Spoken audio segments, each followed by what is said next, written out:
Hey folks, this is Jake Davis with an on-the-fly review for you. And today I'm talking about the big movie of the weekend, Jurassic World Rebirth. This movie is directed by Gareth Edwards, stars Scarlett Johansson, Jonathan Bailey, Rupert Sanders, and Mahershala Ali.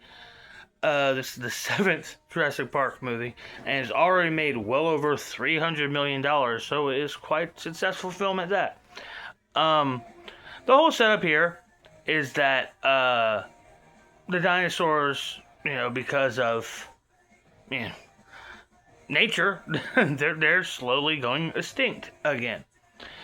And the plan is, while they're still here, is try to take advantage of them the best we can, to study them, to help and cure heart disease. Hold on now. I'm just going to stop now.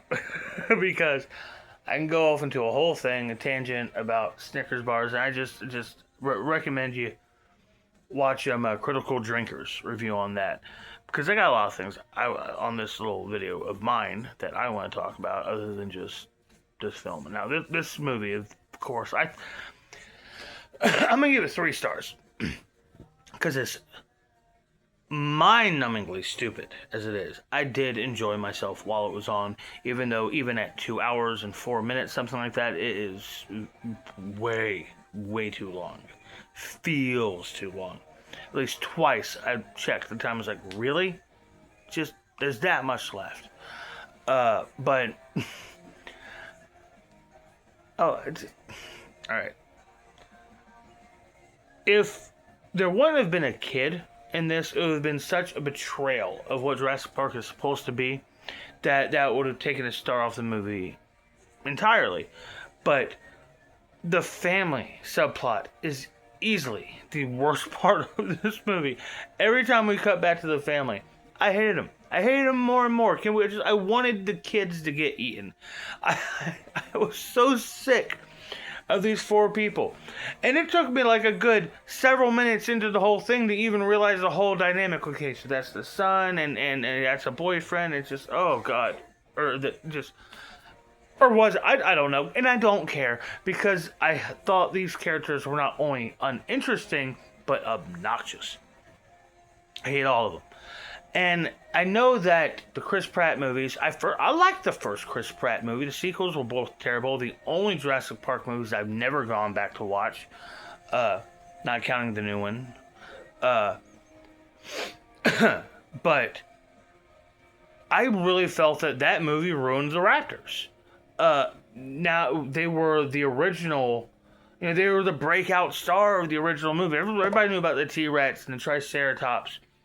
But nobody really knew about raptors. At least it wasn't like one of the main super popular. It was around, people my age. I was 9 when the movie came out, for Christ's sakes. But I may have been a little younger than that. It was 8 maybe. But the point is, the raptors were the real takeaway awesomeness from Jurassic Park when I first saw the movie. And by the time we did the 3rd one, we got them domesticated and military hardware that's so lame, and getting taken out with a single one bullet can stop a raptor. What was so dangerous about them then in the first fucking place if they're no more dangerous than a wolf? But when we get to this movie, the raptors are diluted to nothing more than a cameo that's paid off with a piss joke.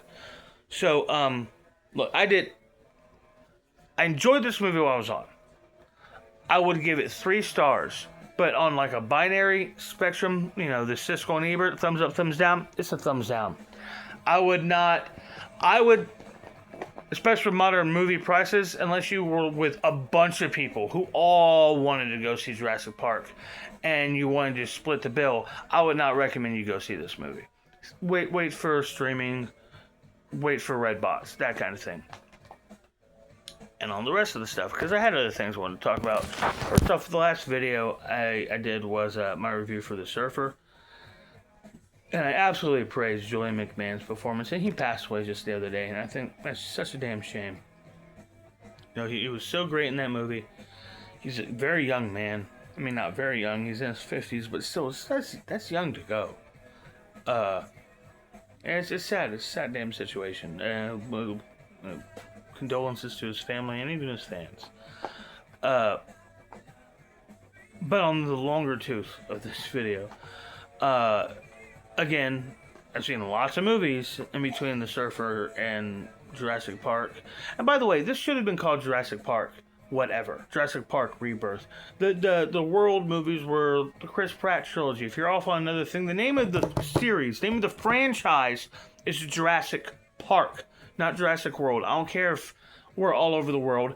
I don't give a shit. It's Jurassic Park. I'm not... You walk up to the to the box office tonight and say, give me 3 tickets to Jurassic Park. They're gonna know what goddamn movie you mean. Anyhow, the other films I saw over the last month. Clown in a Cornfield. Absolutely ridiculous, super cheesy slasher starring Kevin Durant, or co-starring Kevin Durant and Will Sasso. I wonder if one of them ended up being the killer. But super, super cheap, cheesy, at times really, really fun slasher, but a movie forgets to write in an ending. There's no ending. When I say that, I mean there's no ending. We go from in the middle of a chase sequence to the denouement. They forgot to shoot the end of the movie. And I don't know, maybe I missed something. I know I missed something because I went back and I watched it again, and yeah, there's no ending. The movie doesn't have an ending. It ends, but does not have an ending. I don't want to spoil the film entirely, but for Christ's sakes, it misses important parts of movie. Friendship, starring Tim Robbins. Oh, and by the way, Clown in the Cornfield was also directed by Eli Craig, who also did Tucker and Dale vs. Evil. Just pointing that out because if you haven't seen it, see that. That's a great little horror comedy from about 15 years ago, 14, 15 years ago. Friendship, starring Tim Robinson, Paul Rudd, Kate Mara, and Jack Dylan Grazer from It, is really interesting dark comedy that doesn't quite work for me. I think the main problem here, by the way, Clown and Cornfield, I'm giving that two stars. Friendship. The thing is, Tim Robinson is not an actor. I think an actor like a more... I was thinking earlier, Ben Foster, I think, would have been a good choice for that role. I understand that they came to Paul Rudd with the movie, and he was a producer. I'm sure he didn't want to play that role because he's a bit too similar to Pistol Pete. And I love you, man. But the casting was wrong. Tim Robinson is not a lead actor. He's a one-trick pony. I like him. I think he's funny. But awkward, stupid, obnoxious. That's what he does. I think Kate Mara was great in this, one of the best performances of the year. But this was a movie that didn't quite work for me, and it's really because Tim Robinson is miscast. It's too much of him in what is trying to be a little bit more serious movie than he behaves. I'll still give the film 4 stars because I definitely would recommend it because I do think it's an interesting movie, certainly in its script, because it had me engaged the whole time. So there's that. The next 2 movies is 2 in 1. Lilo and Stitch, How to Train Your Dragon. Live action remakes of 2 cartoons I could care less about. I saw them both once. Did not like either of those movies, Lilo and Stitch or How to Train Your Dragon. I watched both of these, and I thought they were both okay. They were fun. They were passable. I had a few laughs. I enjoyed some of the special effects. Character beats worked. I recognized some of the shit, but I didn't really... I wasn't the audience. I didn't care. I would recommend them if you got kids who want to see the movies. But I do gotta say, the girl who played Astrid, it's not completely her fault, but it's kind of her fault. Astrid was the most annoying character in the original How to Train Your Dragon. And she's the worst performance in this movie. She is so absolutely stone-faced the entire film. I know she's like a Nico Parker or something like that. She's Thandie Newton's daughter. I'm not calling her by her. I don't give a shit. I don't care. You're Thandie Newton. I've known you by that for 20 years. You changed your name. That's on you. You're Thandie. We don't know each other. You're not offended. So, up next, 28 years later, okay. I've seen people on both sides of the fence about this movie. I would have to give it thumbs down. But I would probably still give it 3 stars because what I liked about it, I really liked about it. I liked the kid. I liked both of the main adults, even though there's so much convoluted writing in here. It really irritates me. And I hate the very ending. It's absolutely absurd and ridiculous. Not just in the last few minutes, but especially in the last few minutes. But my biggest problem is that Danny Boyle is trying to kick off a trilogy, a new series. Oh, that's so great.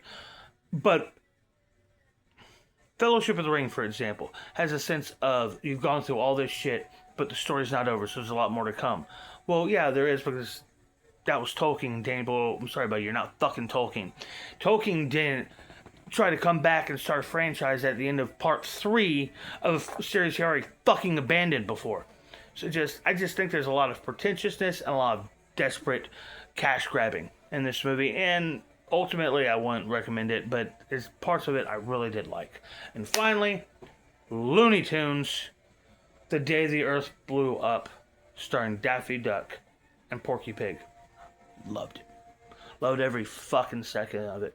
Loved every goddamn two-dimensional, goofy, wacky, loony frame of this movie. Cannot recommend it higher. I might watch it again. It was so charming, so funny, so completely captured a vibe and a style that has been long lost, but never went stale in the first place. I give it 5 stars.